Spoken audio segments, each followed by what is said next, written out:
Well, welcome back into Talking Fitchburg. Joining us this afternoon from a remote location, probably his home. Can't confirm nor deny. It's Scott Girard, Fitchburg Star. Scott, how you doing today? Doing great. Yeah, I think the Cubs stuff on the wall gives away a little bit about where I'm located. I just have a dislike for the Cubs and a little bit of dislike for you now, Scott. So I thought we were buds, but apparently when it comes to sports, you are falling short in We Wisconsin. can be buds from, November to March in between baseball season.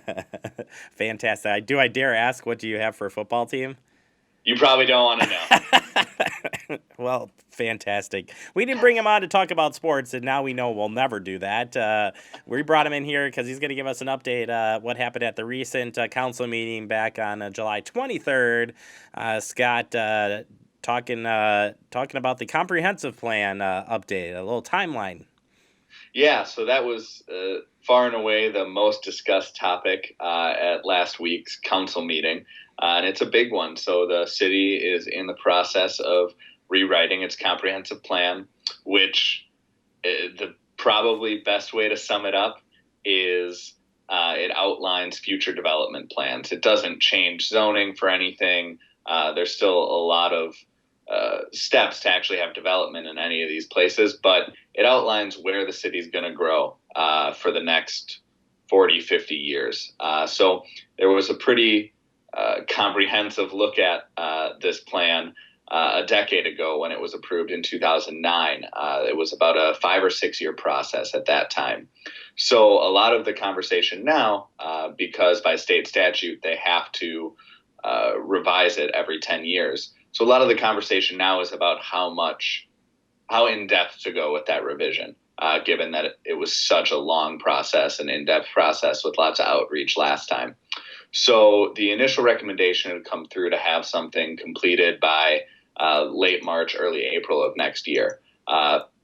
Both the Plan Commission and Common Council had discussed that, and there were concerns from some about that being too short of a timeline, both because they wanted to get more public input than that would allow, and because they wanted some alders wanted to take a more in-depth look at what was done 10 years ago and what's changed and how any new information could be incorporated.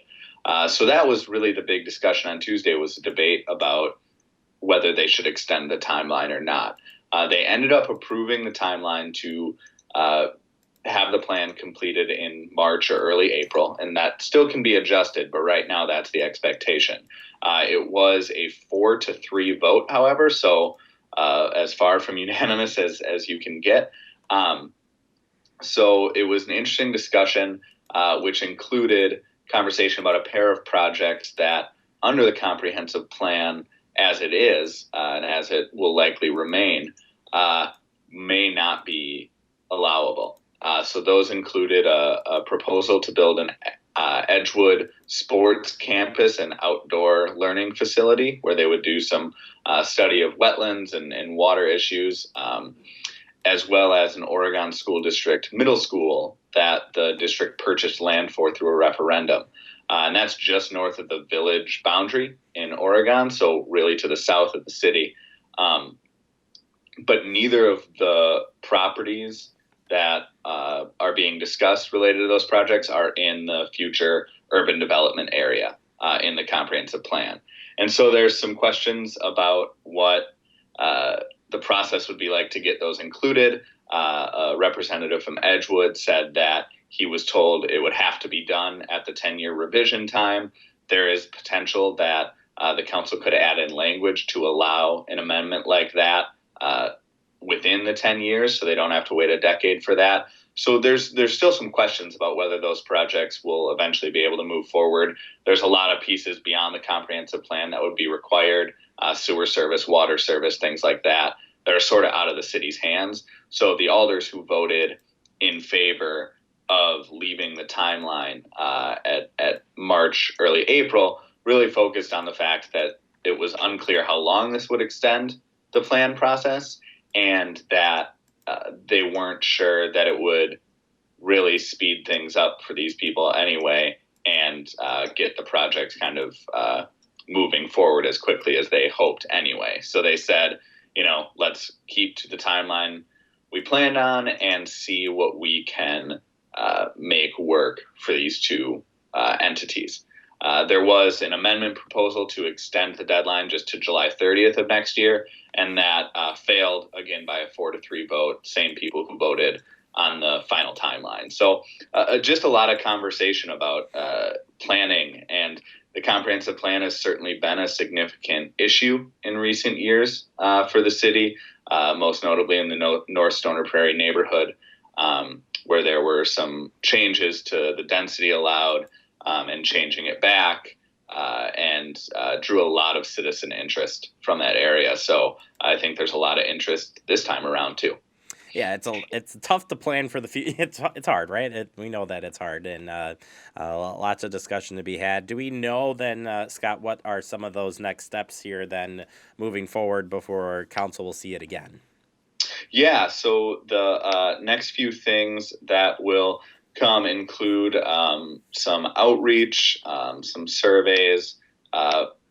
Hold on, bringing up exactly the timeline that was proposed here. Yeah, we want to get it right. Got to get it right. There's a few phases, and so they would have a draft back to the Plan Commission by January 2020 is the timeline. So that would be the first time that the plan is discussed in that way. I know Mayor Aaron Richardson has said he plans to continue updating the council on how the plan revision is going. So it'll certainly be mentioned at upcoming council meetings, but the first agenda item related to the passage of it is likely to be in January, and that'll both go to the Plan Commission and the council. And then there would be a formal public hearing, likely in February, at the Plan Commission meeting. That would be followed by a comment period, and then there would be another public hearing at the March or April council meeting.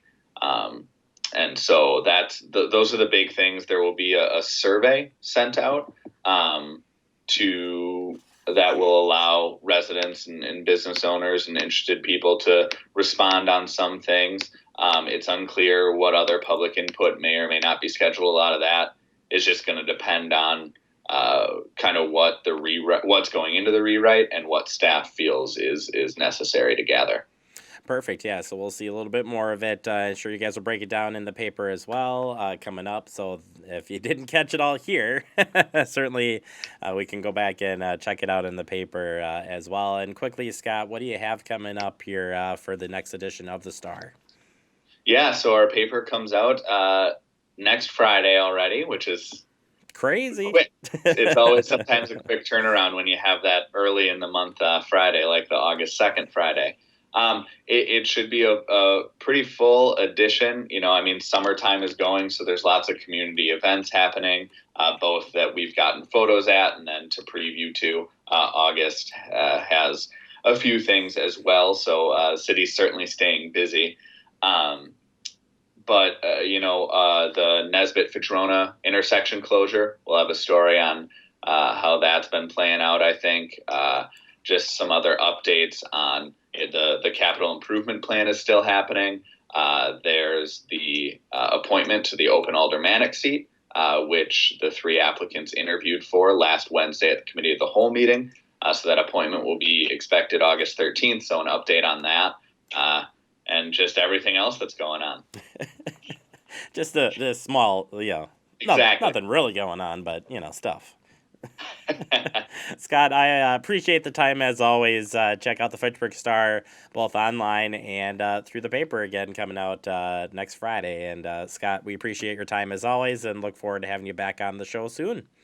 Thanks for having me. All right. And I'm still disappointed in your choice of sports, but I suppose it's probably your background where you're from. So I'm gonna buy you that one that we'll call it good, I guess. Appreciate that. All right.